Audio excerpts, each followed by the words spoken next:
ये love story शुरू होने से पहले मैं आपसे कुछ कहना चाहता हूँ, तो प्लीज़ वीडियो को पूरा देखिएगा। वीडियो पसंद नहीं आया तो आप मुझे कमेंट कीजिए, बट बीच में मत काटिएगा, ठीक है।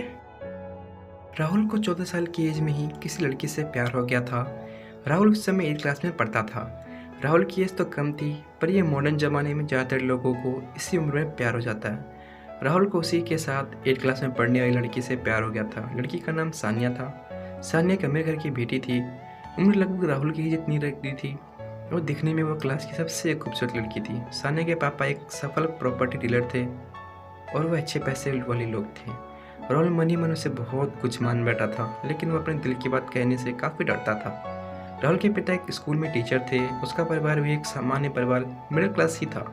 यही कारण था कि राहुल अपनी बातें बताने से डरता था।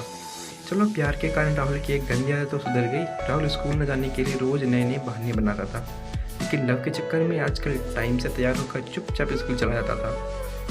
उसकी आदत देखकर माँ बाप भी सोचने लगे कि राहुल कितना सुधर गया है।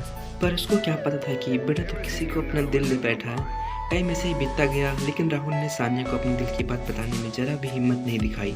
वो क्लास में उसे रोज़ चोरी छिपे देखता करता। पढ़ाई को लेकर उन दोनों में कभी कभी बातें भी होती थी। राहुल में जरा सा हिम्मत नहीं थी कि वह सोनिया को कुछ बता सकी। देखते ही देखते समय भी गुजरता गया। 8th class, 9th class, 10th class भी पास कर ली, लेकिन सानिया की चाहत अभी भी उसके दिल में थी। जब 10th क्लास के स्कूल का आखिरी दिन था, तब राहुल सानिया के बारे में सोच सोच कर काफ़ी उदास हो गया। वो सानिया को अब शायद ही देख पाएगा, क्योंकि उसके पिता चाहते थे कि राहुल 10th के बाद बड़े शहर चले जाए। स्कूल के लास्ट दिन पर सभी दोस्त एक दूसरे गले मिल रहे थे। सानिया भी अपने दोस्तों से मिलने में बिजी थी। सभी लोग खुश थे, लेकिन राहुल की आंखों में आंसू थे। राहुल चुपचाप से अपनी क्लास में गया और सानिया के बैग से उसका आई कार्ड निकाल कर उसका आई कार्ड के सानिया फोटो देखने लगी। राहुल ने सोचा कि इसी फोटो को देखकर ही मैं अब सानिया को याद करूं। पिता ने बैंक से लोन लेकर राहुल को बाहर पढ़ने भेज दिया। सानिया और उसका परिवार भी किसी दूसरे शहर चले गए।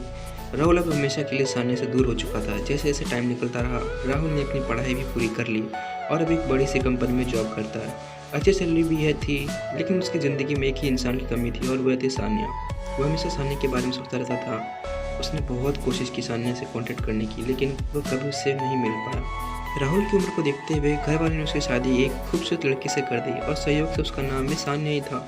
राहुल जब भी अपनी वाइफ को सानिया कहकर पुकारता, तब उसके दिल की धड़कन तेज हो जाती। आंखों के आगे बचपन की सानिया उभर आती थी। उसने अपनी पत्नी को कभी भी बचपन की सानिया के बारे में नहीं बताया। एक दिन राहुल कुछ फाइल्स तलाश कर रहा था, तभी अचानक उसके सानिया को आई कार्ड मिला। वो सानिया के फोटो को देखकर भावुक हो गया। तभी अचानक उसकी पत्नी आ गई और उससे वही फोटो ले ली।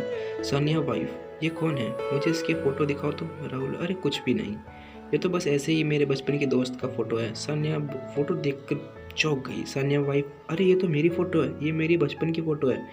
देखो, यह लिखा है दिल्ली पब्लिक स्कूल, यहाँ तो मैंने अपनी पढ़ाई की है। राहुल ये सब सुनकर खुशी से पागल हो सा गया। क्या तुम सच में बोल रही हो? ये तुम्हारी फोटो है? मैं जब मैं स्कूल में पढ़ता था तभी से इस लड़की को बहुत प्यार करता हूँ। सानिया ने अपनी पर्सनल डायरी दिखाई, जहाँ सानिया की बचपन की बहुत सारी फोटोज लगी हुई थी। राहुल की पत्नी वही सानिया थी जिससे वह बचपन में बहुत ज़्यादा प्यार करता था। सानिया ने राहुल के आंसू पोंछे और प्यार से उसे गले लगा लिया, क्योंकि वह उसे बचपन से चाहता था। आज उसको अपना प्यार मिला गया था। राहुल ने ईश्वर का बार बार शुक्रिया किया